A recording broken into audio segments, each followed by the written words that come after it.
আসসালামু আলাইকুম। আজকে একটা রেসিপি গরুর মাংস রান্না করব। দেখেন, আজকে আমি গরুর মাংস অল্প আলু দিয়ে রান্না করব, ঝোল রাখবো না, ভুনা ভুনা করব। তা চলেন কীভাবে রান্না করি, সঙ্গে থাকেন, দেখতে থাকেন।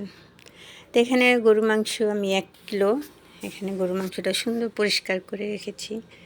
আমি এর ভিতরে পেঁয়াজ দিয়ে দিয়েছি, পেঁয়াজটা গরুর মাংস, তো পেঁয়াজটা মোটা করে ভেজে নিলাম। এখানে আমি সব ধরনের মশলা অ্যাড করে নিছি একসাথে, কিসের জন্য একটা একটা করে দিতে গেলে সময় লাগে, তো আমি সব মশলা একসাথে অ্যাড করে নিচ্ছি।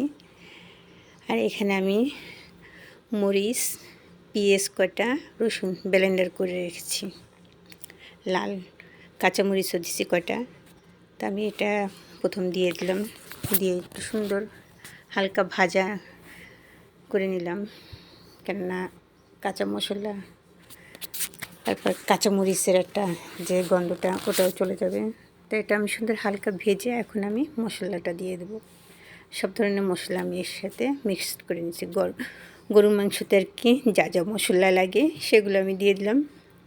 এখন দিয়ে আমি সামান্য একটু পানি দিয়ে মশলাটা সুন্দর কষিয়ে নেব। দেখেন, দিয়ে দিয়েছিলাম লবণ পরিমাণ মতো। তো আমার মশলাটা অলরেডি কষানো হয়ে গেছে, আমি এখন মাংসগুলো দিয়ে দেবো। মাংসগুলো অনেক ভালোই, মাংসগুলো দেখে মনে হচ্ছে, খেয়ে বুঝতে হবে পারবো যে কীরকম।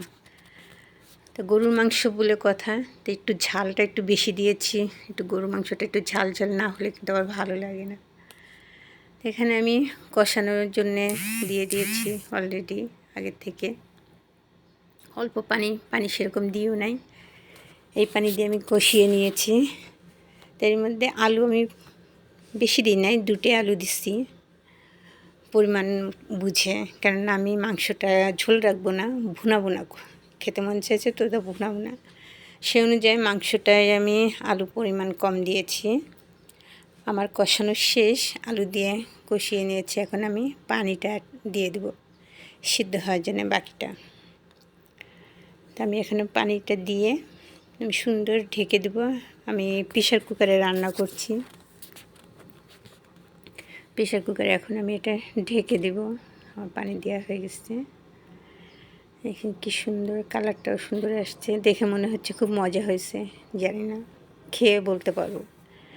তো ফাইনালি আমার দেখেন রান্নাটা শেষ, কি সুন্দর কালার এসছে, মাশাআল্লাহ, দেখে নিশ্চয় লোভ লাগছে।